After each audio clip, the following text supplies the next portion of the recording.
Modify output path. By default, the merged files are saved to the desktop. If you want to change the save path, you can click the Settings in the left sidebar.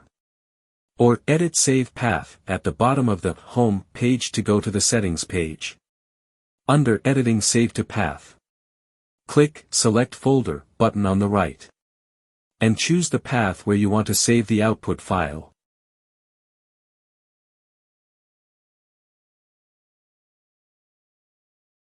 Then, return to Home.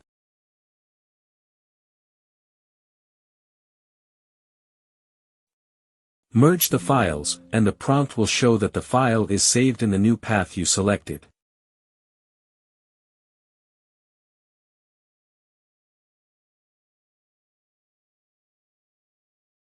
Files merged successfully.